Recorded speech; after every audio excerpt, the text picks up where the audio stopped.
Sau bine m-am găsit la un nou episod, la un nou vlog, nou episod cu bike vlog.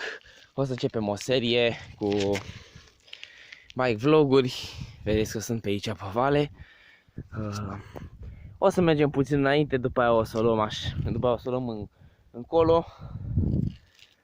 Și da, dacă vă mai doriți episoade în afară de fotbal, nu uitați să apăsați butonul de like. Nu știu cât se vor uita la acest episod,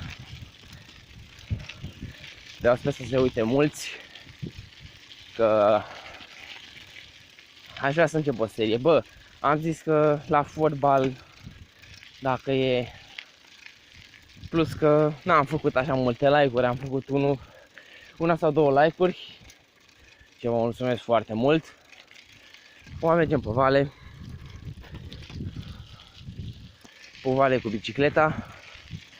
O să mergem puțin ce o merge și după aia o să mă duc acasă și să pun această postare pe YouTube. O să fie bike vlog episodul 1, episodul 1. Da. Da, ce să vă mai zic, să ajungem pe drum. Să ajungem pe drum și dau a întâia. Aici sunt pe Pietriș. Da, fraților, dacă vă mai doriți episoade, v-am spus, să vedem câți vor viziona acest vlog.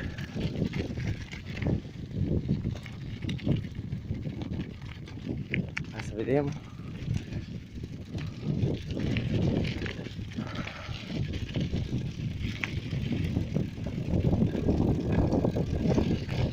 O să vă arăt și bicicleta.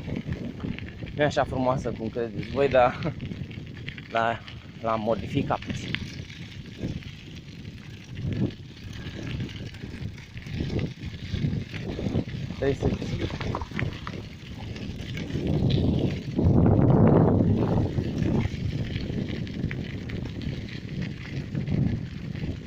Bun, am ajuns pe stradă.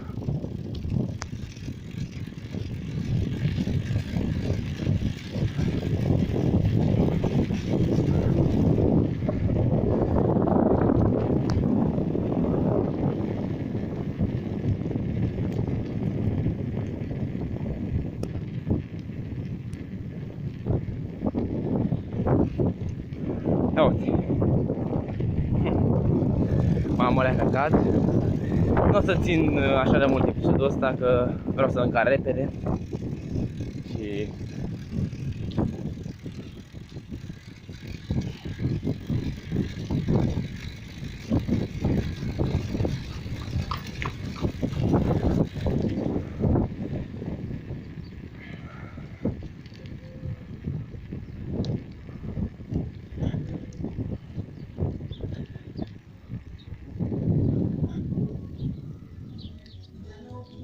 ia.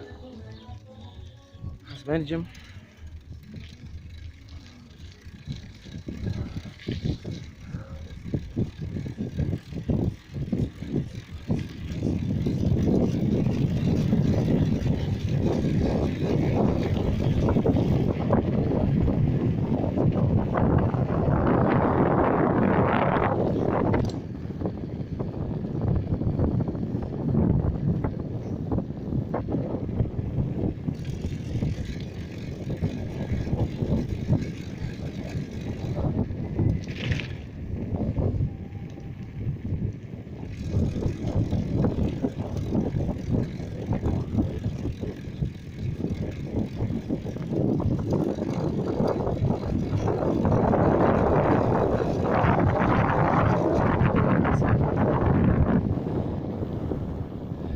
Bă, ne întoarcem și încheiem și noi episodul. Am 4 minute de când filmez.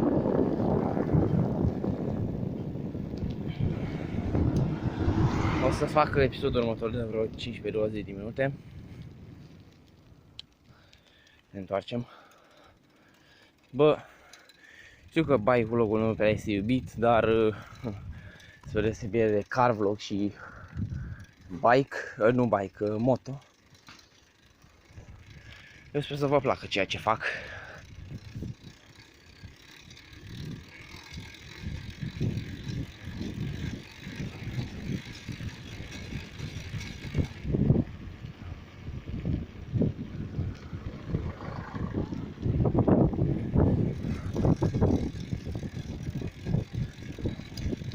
Ajung la poarta aceea, lângă casa aia mare, care e și magazin, și încheie episodul. Da, sper că v-a plăcut, eu am fost Wakeful.